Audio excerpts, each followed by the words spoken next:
Assalamualaikum warahmatullahi wabarakatuh. Bismillahirrahmanirrahim. Alhamdulillahilladzi an'amana 'alaina bi ni'matil imani wal islam.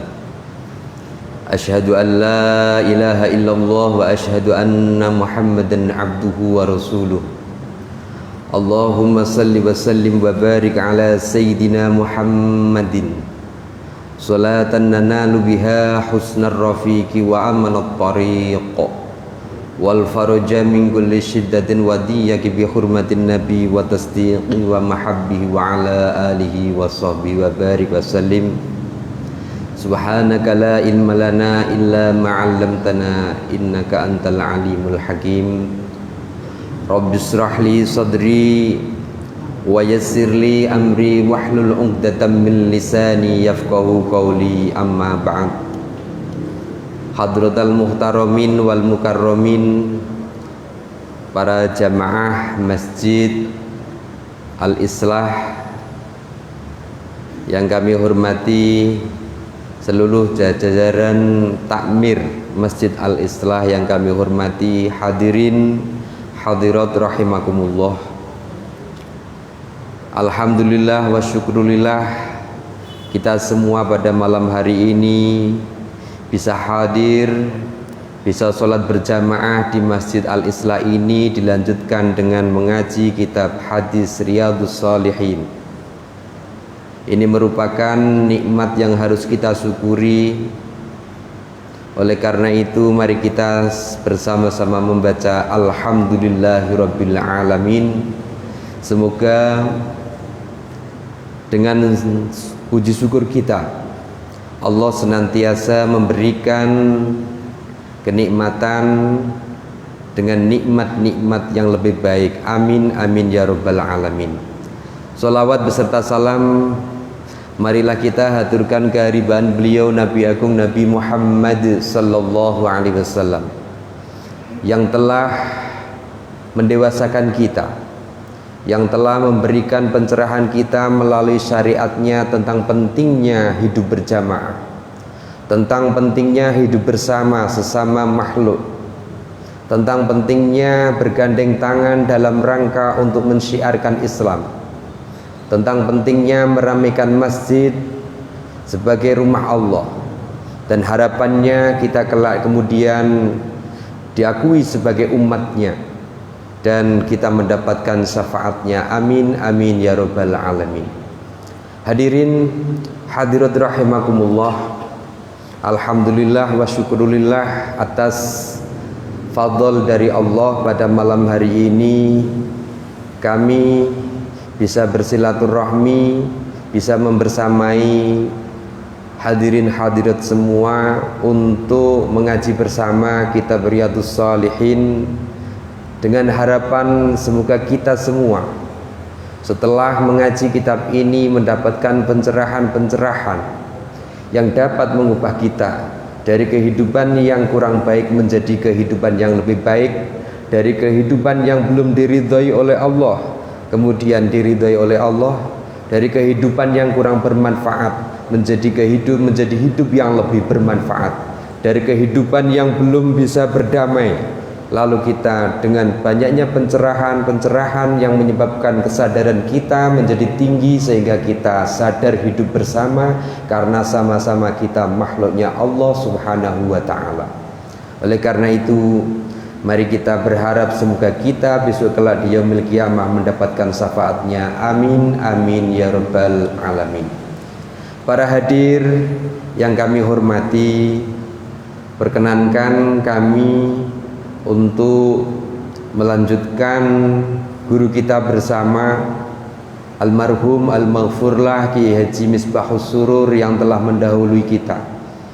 Beliau yang telah mengajarkan kitab hadis kepada kita sebelum masa pandemi. Mari kita doakan semoga beliau selalu senantiasa mendapatkan maghfirah, mendapatkan rahmat, dan dijauhkan dari siksa kubur, dan diberikan tempat yang terindah bagi beliau.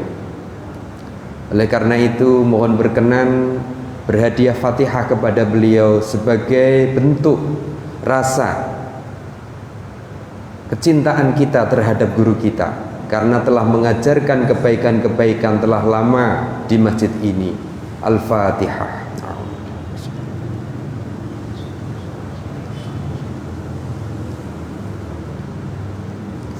Hadirin hadirat yang dimuliakan oleh Allah, pada malam hari ini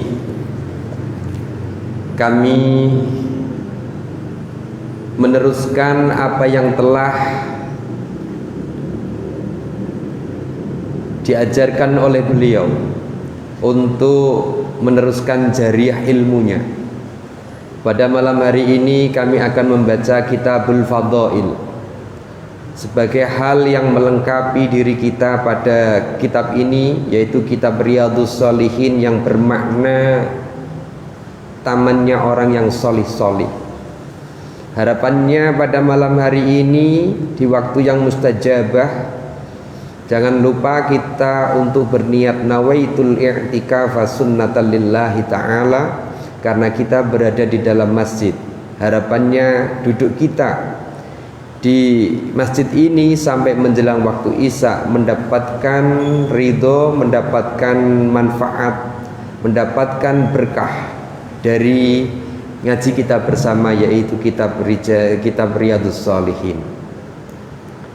Dan kami mulai dari kitab Babu Fadlu Qiraatil Quran.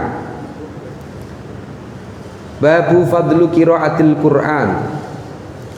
An Abi Umamah radhiyallahu anhu qala sami'tu Rasulullah sallallahu alaihi wasallam yaqul iqra'ul Qur'ana fa innahu ya'ti yaumal qiyamah syafi'an li ashabihi. Rawahu Muslim. Diriwayatkan oleh sahabat Umamah bahwasanya sahabat Umamah berkata, aku mendengar sendiri dari Rasulullah sallallahu alaihi wasallam, beliau bersabda, iqra'ul Qur'an, bacalah Al-Qur'an, fa innahu ya'ti yaumal qiyamah, karena Quran tersebut besok datang pada hari kiamat, syafi'an, menjadi syafaat, li ashabihi, terhadap orang yang membacanya. Hadis ini diriwayatkan Imam Muslim, begitu juga disebutkan dalam kitab Fi Sholatil Musafirin Babu Fadli Qiraatil Quran. Dan hadis ini bisa dijumpai dari berbagai hadis yang kita miliki dalam kitab Kutubus Sittah. Lalu penjelasannya apa? Penjelasannya di sini dalam hadis ini bahwasanya Al-Qur'an itu bisa menjadi syafaat bagi para pembacanya. Ini kata kunci dari hadis ini. Al-Qur'an bisa menjadi syafaat bagi pembacanya. Wa an-Nawas bin Sam'an radhiyallahu anhu qala sami'tu Rasulullah sallallahu alaihi wasallam yaqul yu'ta yaumal qiyamah bil Qur'an wa ahlihi alladzina kanu ya'maluna bihi fid dunya taqdumuhu suratal Baqarah wa Ali Imran tahajjani an sahibihima. Rawahu Muslimun. Diriwayatkan dari Nawas bin Sam'an radhiyallahu, semoga Allah meridhoi terhadap sahabat Nawas, bahwasanya Nawas berkata, sami'tu Rasulullah sallallahu alaihi wasallam yaqul, kami Nawas mendengar langsung dari Rasulullah sallallahu alaihi wasallam bahwasanya beliau bersabda, yu'ta yaumal qiyamah bil Qur'an, besok pada hari kiamat Quran itu datang, wa ahli, dan orang-orang yang membacanya.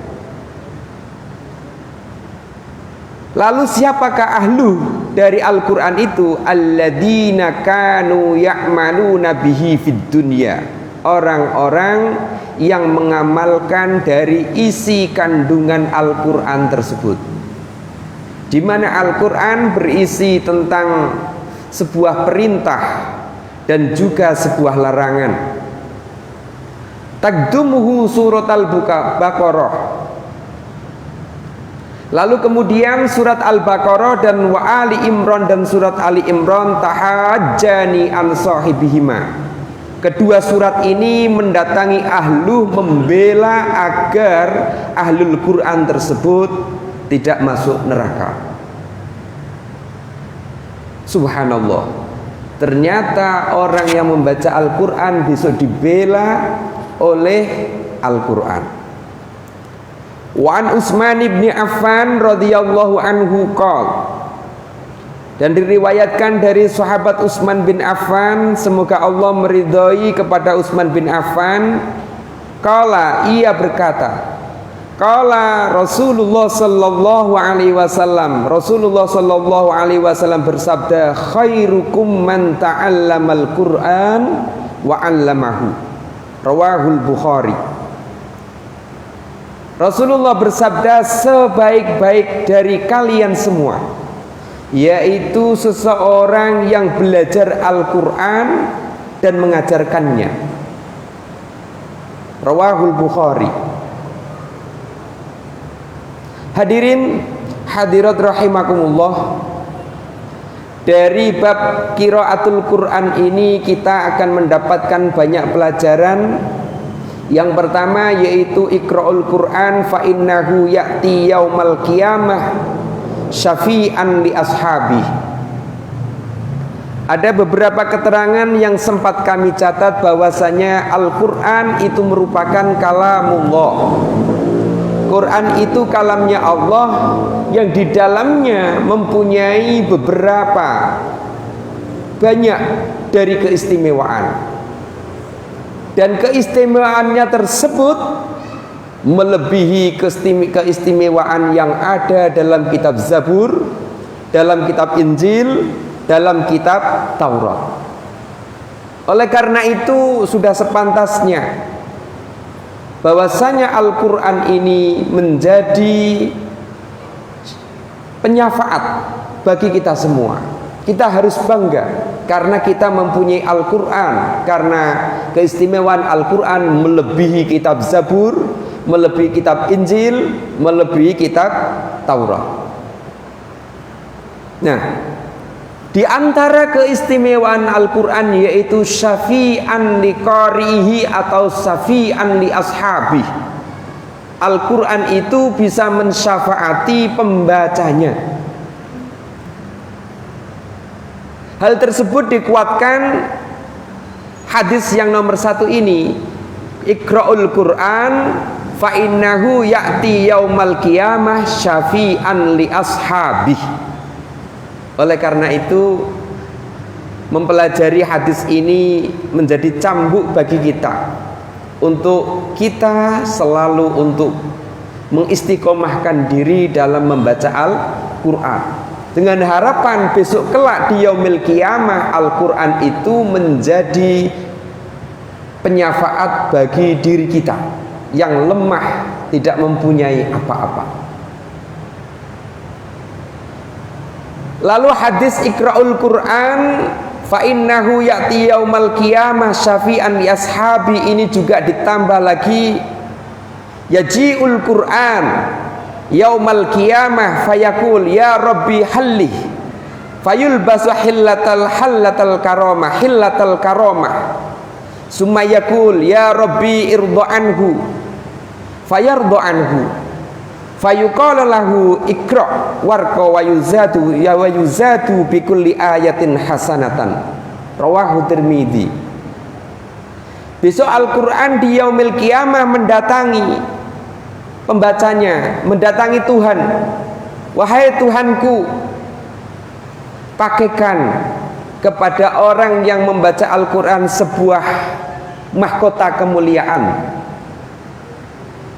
Lalu kemudian Al-Quran meminta kepada Allah Subhanahu wa ta'ala, wahai Tuhanku, berilah ridho kepada orang yang membaca Al-Quran. Lalu kemudian Allah meridhoi orang yang membaca Al-Quran. Yang terakhir kalinya Al-Quran meminta kepada Allah, wahai Gusti Allah, Iqra' warqa wa yuzadu bi kulli ayatin hasanatan.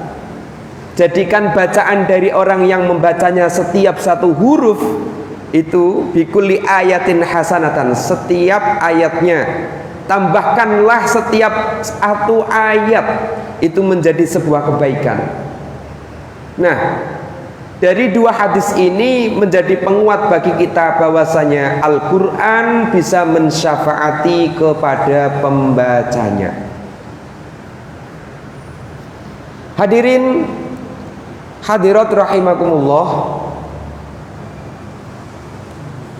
dari kedua hadis ini bisa difahami bahwasannya kebenaran syafaatul Quran kelak di yaumil kiamah memang benar, nyata adanya dan tidak bisa diterbantahkan karena didukung dua hadis ini. Yang menjadi pertanyaan bagi kita, lalu untuk mendapatkan syafaatul Quran itu bagaimana caranya? Inilah yang harus kita gali. Nah, beberapa ulama merumuskan yang pertama, yaitu seseorang biar mendapatkan syafaatul Quran, seseorang harus memiliki hati terkiat, hati terkuat atau terkait dengan Al-Quran, yaitu mulazamatu bil Quran, selalu bermulazamah, selalu punya alaqah, hubungan yang erat dengan Al-Quran. Yang nomor dua, menjadikan Al-Quran sebagai petunjuk atau pedoman atau pemimpin atau ya pedoman dalam kehidupan kita. Inilah dua cara agar Al-Quran bisa mensyafaati pada diri kita. Dalam keterangan lain yang kami tulis, apabila Al-Quran hanya menjadi sebuah hiasan semata, ketika Al-Quran hanya menjadi penghias rumah kita, kalau Al-Quran hanya kita tumpuk di lemari kita, maka di sini Al-Quran otomatis isi kandungannya tidak teramalkan dengan baik. Maka ingatlah bahwasanya Al-Quran memiliki dua dimensi dan fungsi yang berbeda. Dalam waktu yang sama memberi syafaat di satu sisi, dalam waktu yang lain bisa menjadi laknat. Inilah yang harus kita pahami, bahwasanya Al-Quran mempunyai dua dimensi yang berbeda. Di satu sisi mempunyai bisa menjadi syafaat, yang kedua bisa menjadi laknat. Nah, agar kita selamat dari laknat bagaimana? Maka kita harus selalu mulazamah bil Quran. Yang selanjutnya, Al-Quran syafi'un musyaffa'un wa ma halla musaddaqun min ja'lihi amamahu qadahu ilal jannah wa man ja'alahu khalfa dhahri saqahu ilan nar. Ini janji Al-Quran. Kalau Al-Quran itu kita tempatkan di depan kita dengan cara kita memahami apa yang menjadi isi kandungannya, mengamalkan apa yang menjadi perintahnya, maka janji Allah, Al-Quran akan membawa orang tersebut masuk surga. Tapi bila kebalikannya, kalau Al-Quran tidak kita amalkan, tidak kita baca, tidak kita amalkan, maka tunggulah Al-Quran itu yang akan menyeret kita ke neraka. Na'udzubillah min dzalik.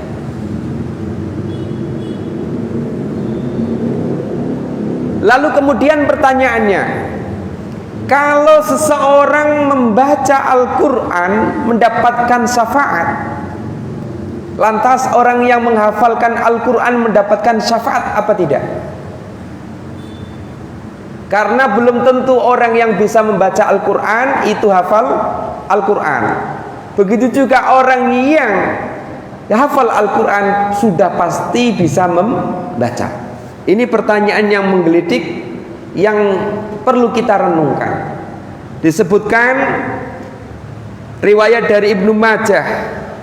Di situ dikatakan orang yang membaca Al-Quran dan menghafalkannya, maka ia akan mendapatkan garansi syafaat.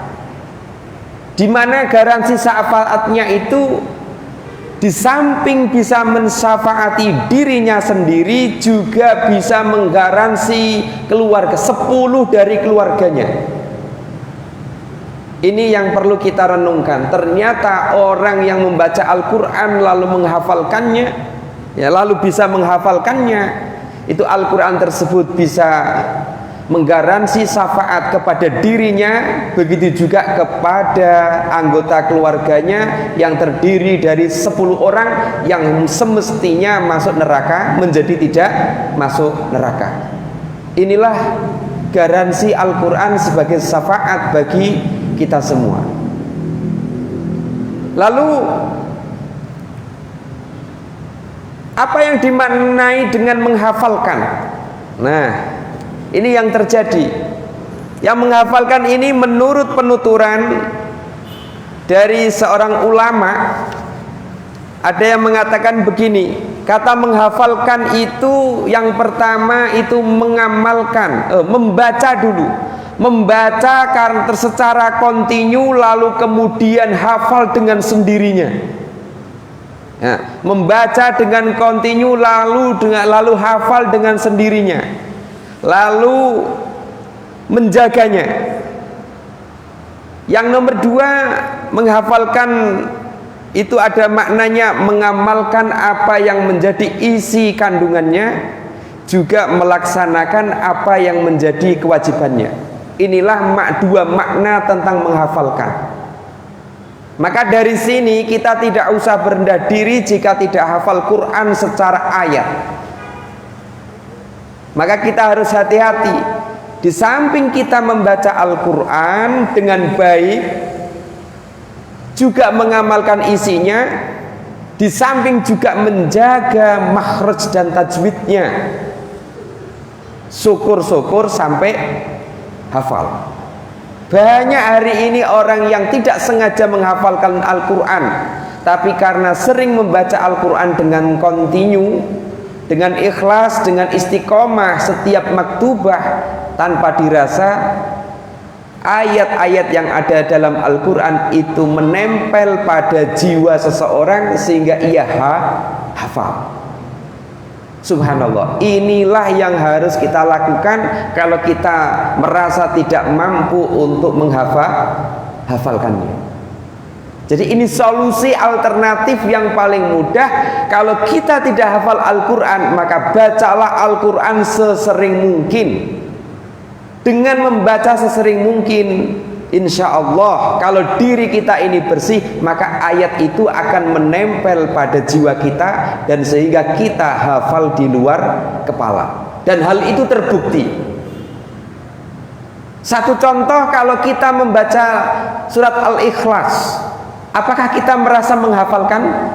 Hadirin, tidak. Mengapa kalau kita bisa hafal? Karena kita sering membacanya. Kita tanpa sadari kita bisa hafal surat Waqiah, surat Tabarok, dan surat-surat lainnya. Dengan hafal begitu mudahnya karena kita sering membacanya lambat laun.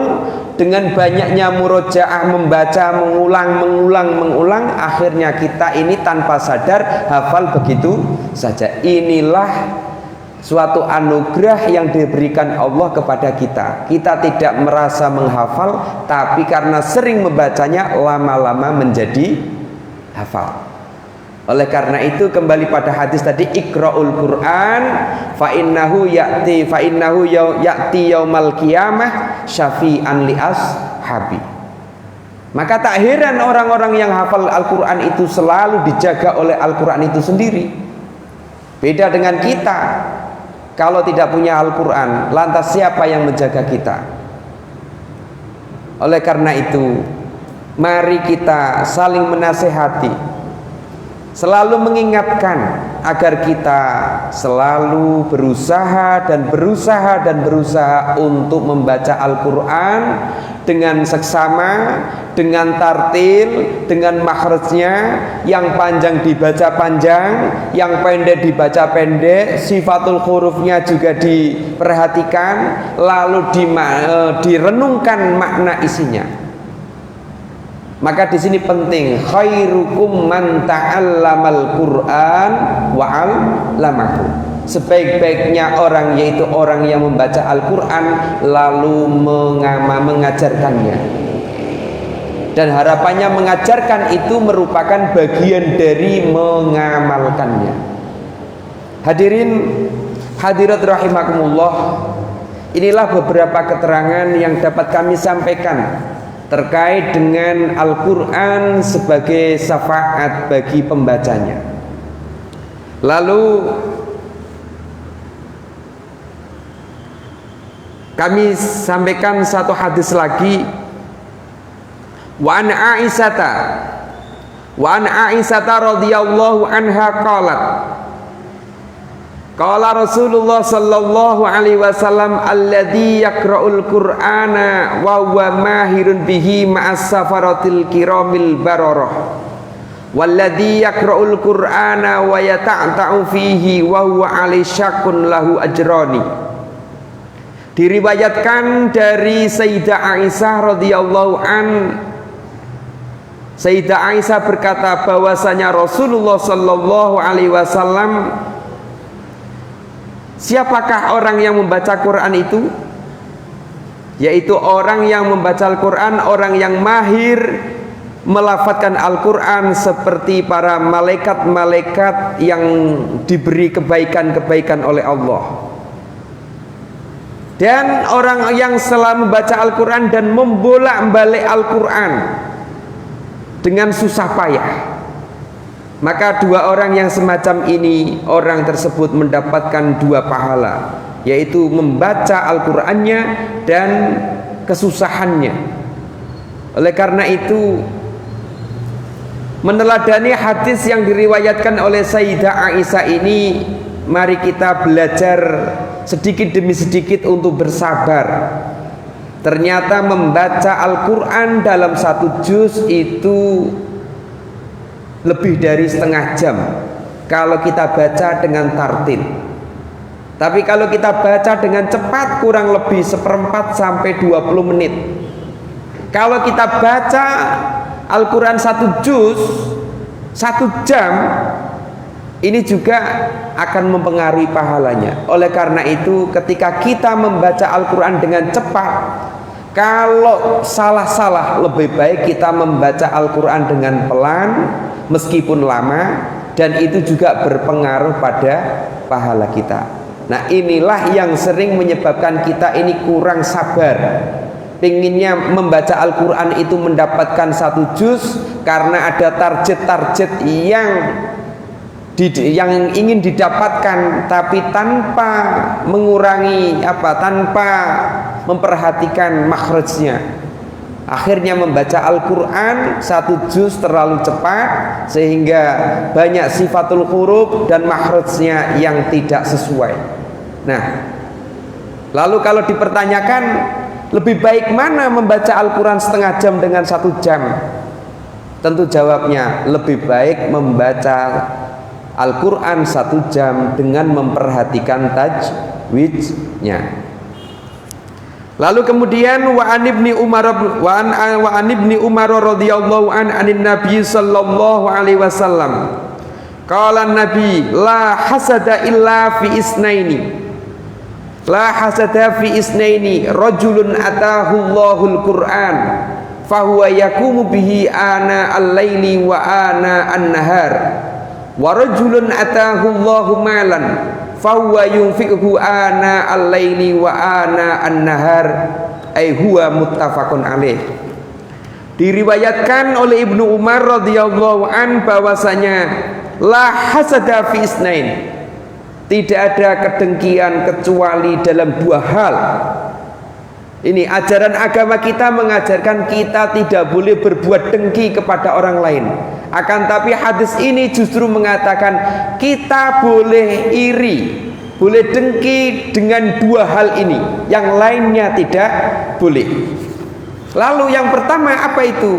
Yaitu kita boleh iri dengan seseorang, rajulun atahullahul Qur'an fahuwa yakumu bihi ana al-laili wa ana an-nahar. Seseorang yang diberi Allah berupa Al-Quran, lalu orang tersebut membacanya di sepanjang malam dan di sepanjang siang. Yang nomor dua, wa rajulun atahullahu malan fahuwa yunfikhu ana al-laili wa ana an-nahar.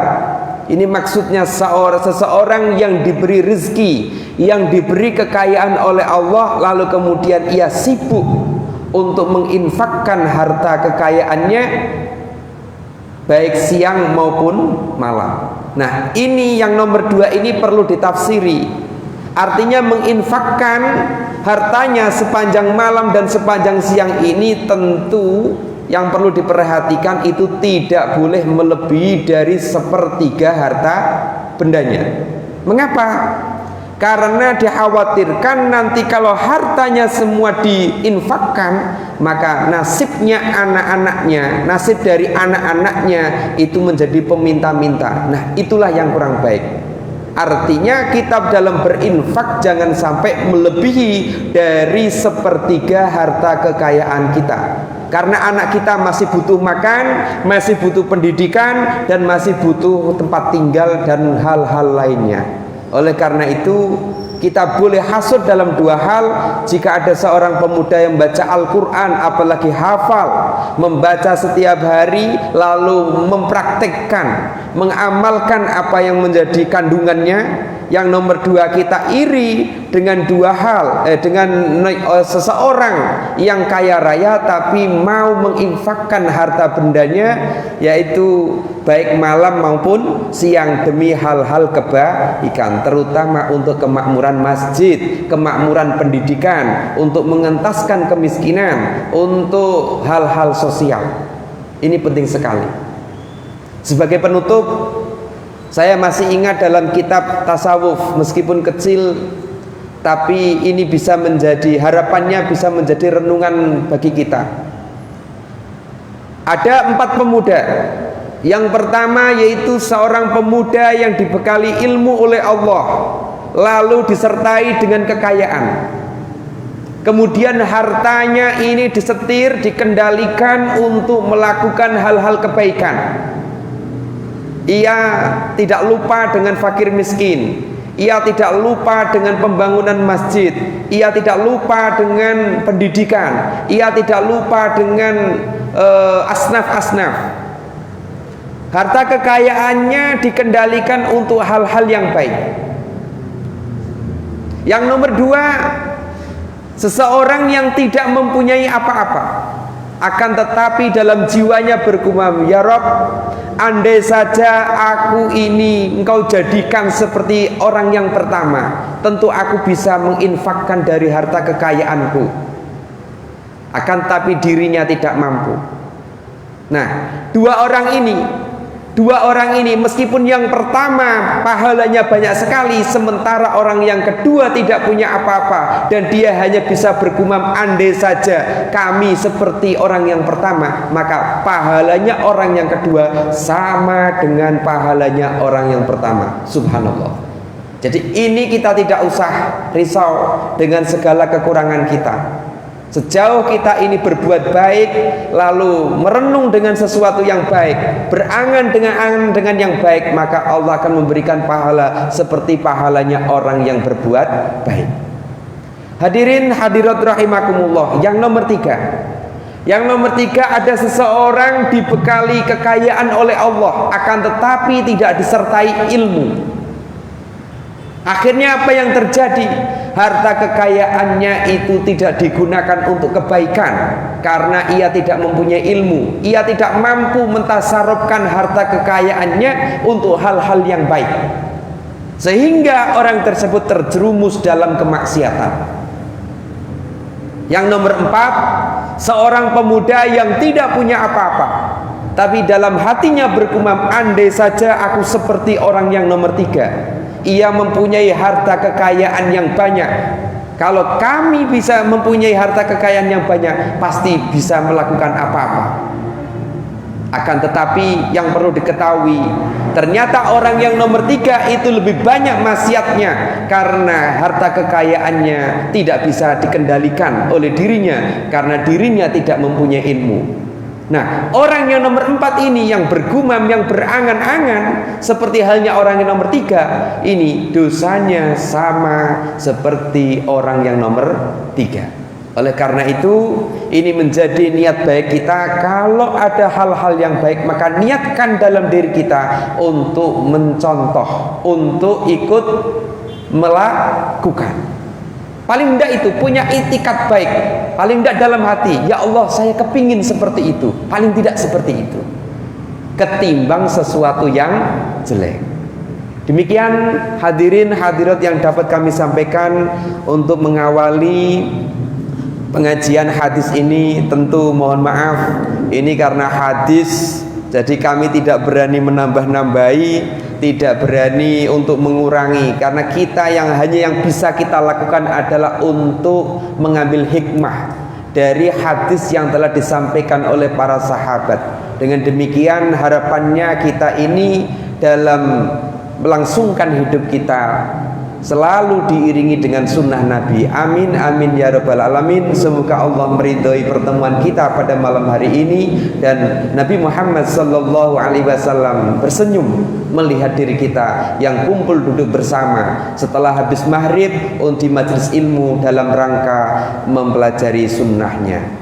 Oleh karena itu segala kekurangan, kekhilafan baik dari awal sampai akhir, kami mohon maaf yang sebesar-besarnya. Mari kita akhiri kajian kitab Riyadhus Shalihin di Masjid Al-Islah ini pada putaran pertama ini dengan membaca doa khatmil majlis. Subhanakallahumma wa bihamdika asyhadu an la ilaha illa anta ighfirli wa tub alayya. Subhanakallahumma wa bihamdika asyhadu an la ilaha illa anta ighfirli wa tub alayya. Subhanakallahumma wa bihamdika asyhadu an la ilaha illa anta ighfirli wa tub alayya. Allahumma salli ala sayyidina Muhammad wa ala ali sayyidina Muhammad sayyidil awwalin wal akhirin, wa radhiyallahu ta'ala an kulli sahabati Rasulillah ajma'in. Alhamdulillahi rabbil alamin, hamdas syakirin, hamdan na'imin, hamdan yuwafi ni'amahu wa yukafi mazida. Ya Rabbana lakal hamdu kama yanbaghi li jalalika wa 'azimi sultanik. Allahumma salli ala sayyidina Muhammadin salatan nanalu biha husnar rafiqi wa amanat tariq wal farja min kulli shiddatin wa diyaki bi hurmatin nabi wa tasdiq wa mahabbihi wa ala alihi wa sahbihi wa barik wa sallim. Rabbana zalamna anfusana wa in lam taghfir lana wa tarhamna lanakunanna minal khasirin. Rabbana la tada fi majlisina hadha dhanban illa ghafartah wa la 'aiban illa satartah wa la hamman illa faristah wa la daynan illa qadaitah wa la maridan illa syafaitah wa la 'asiran illa yassartah wa la jahlan illa 'allamtah wa la faqiran illa ahnaitah wa la hajatan hiya laka ridham min hawaijid dunya wal akhirah illa qadaitaha wa yassartaha ya arhamar rahimin. Allahumma arham ummata Muhammad, Allahumma aslih ummata Muhammad, Allahumma arham ummata Muhammad, Allahumma aslih ummata Muhammad, Allahumma farrij ummata Muhammad. Rabbana la tuzigh qulubana ba'da idh hadaitana wa hab lana min ladunka rahmah innaka antal wahhab. Rabbana hab lana min azwajina wa dhurriyyatina wa jama'atina qurrata a'yun waj'alna lil muttaqina imama. Rabbana taqabbal du'a innaka antas samiul alim wa tub 'alaina ya maulana innaka antat tawwabur rahim. Rabbana atina fid dunya hasanah wa fil akhirati hasanah wa qina adzabannar walhamdulillahi rabbil alamin.